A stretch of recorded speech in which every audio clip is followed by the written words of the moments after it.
নমস্কার বন্ধুরা, আজকে বিকেলে স্ন্যাক্সে আমার কন্যা এই ফিশ বলটা বানিয়েছে। এই ফিশ বলটা ও কীভাবে বানিয়েছে সেটা আমি তোমাদের বলে দিচ্ছি। প্রথমে 4টে কাতলা মাছ ভাজা ছিল।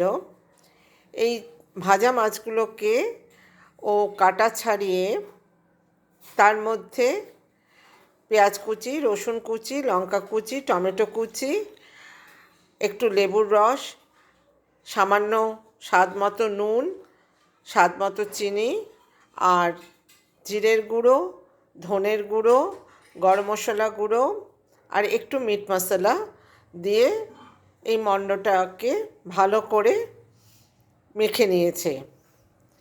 মেখে তার মধ্যে দিয়েছে অল্প পরিমাণ মতো ময়দা আর হাফ টিস্পুন কর্নফ্লাওয়ার দিয়ে এই মণ্ডটাকে বলের আকারে গড়ে সর্ষের তেলে ভালো করে ভেজেছে।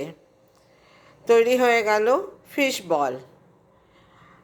আর তার সাথে একটা সস নিয়ে বানিয়েছে ও, টমেটো সস আর চিলি গার্লিক সস, আর তার সাথে নিয়েছে সুইট অ্যান্ড সাওয়ার সস।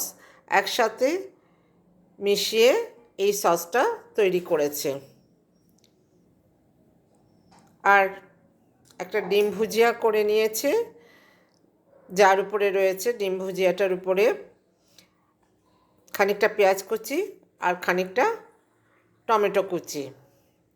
তৈরি হয়ে গেল ফিশ বল। খেতে কিন্তু খুব সুন্দর হয়েছে, খুব টেস্টি। চা বা কফির সাথে এটা খেতে খুব ভালো লাগবে। ওকে, টাটা।